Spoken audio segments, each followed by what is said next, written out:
Good morning, Mets fans. Happy Hump Day and welcome to a Wednesday edition of Driving with Mr. Met.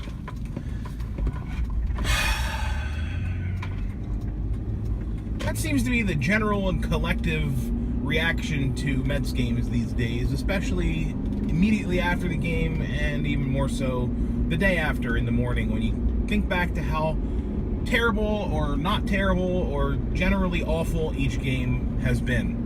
And last night, of course, was no exception. Despite leading for the better part of the entire game, the Mets still ended up losing last night. And isn't that what 2017 is all about? Losing? Watching the Mets lose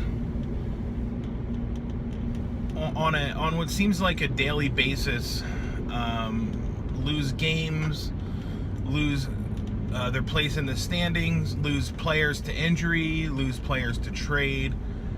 Watching all of this losing has really made me lose something.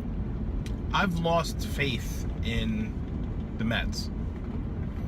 And yesterday I posted something on Twitter that I saw in the New York Post from, I guess it was a week ago or so. But it was a little flashback piece about the 2015 Mets. And I'm looking at it, and basically it was a little capsule that said of the guys who started, only Travis d'Arnaud is active on the roster, meaning he hasn't been traded or hasn't signed someplace else or isn't injured. And that speaks volumes for where things are and how things unfolded in a period of 2 years. And I look at other teams, and I look at other franchises, and I'm looking at the Philadelphia Phillies right now, and I'm seeing some promising young players make their debuts. And I'm not taking anything away from Dom Smith or Ahmed Rosario. In fact, Dom Smith has, in my opinion, been more impressive than Rosario. He has 22 RBIs already in basically about a month of baseball. That's pretty good. And he's doing that not surrounded by any big bats, not surrounded by speedsters for the most part. He's doing that with a mediocre team at best.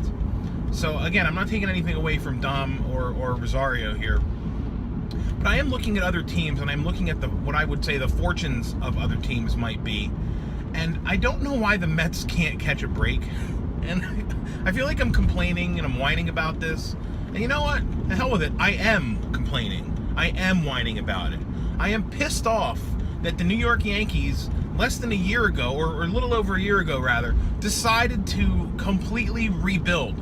Sell off all big pieces, or as many as they could, restock their farm system, retool, whatever.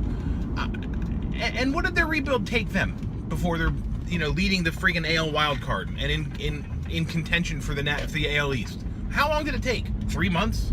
Get the hell out. This is bullshit. Other teams don't have to struggle and don't have to deal with this like the Mets do, and I don't understand why that is. And it's got nothing to do with the current regime, because it's been like this for a long time. For a long time. We've all been through the Bobby Valentine years, the Art Howe years. We've all been through the Willie Randolph years. We've been through the Jerry Manuel years, as fun as they were. And now we're dealing with Terry Collins, different managers, all basically dealing with the same happy horse shit that seems to surround the New York Mets. And as fans, we keep coming back for more. And if you've seen any of the documentaries over the last 2 years, the Loyal to the Last Out about the 7-line, the 2015 Tears of Joy documentary, there is something to be said for the long-suffering fan. I mean, it really is. And I always go back to Willie Randolph's quote in 2007 when he talked about the struggles of that season going down the stretch, and he said, and I quote, "All of these struggles are just going to make the champagne taste that much sweeter." And I've always remembered that because I've always believed it. But there's a thing that I think back to when I think about Moneyball, the movie Moneyball, and the clip from the radio broadcast of I think it was the 2000 and won ALDS, I think. I don't know. Where the Yankees, no, it was the AL Championship. I don't know. It doesn't matter. The Yankees beat the A's. And the announcer said, could you imagine if you were a New York Yankee and you didn't like the taste of champagne? And I just think about that a lot. And I wonder, you know, I don't care if the champagne tastes sweet. I just want to taste it. I want to taste it year after year after year. I'll drink it if it's sour. I don't give a shit. I just want to win. I want the Mets to win.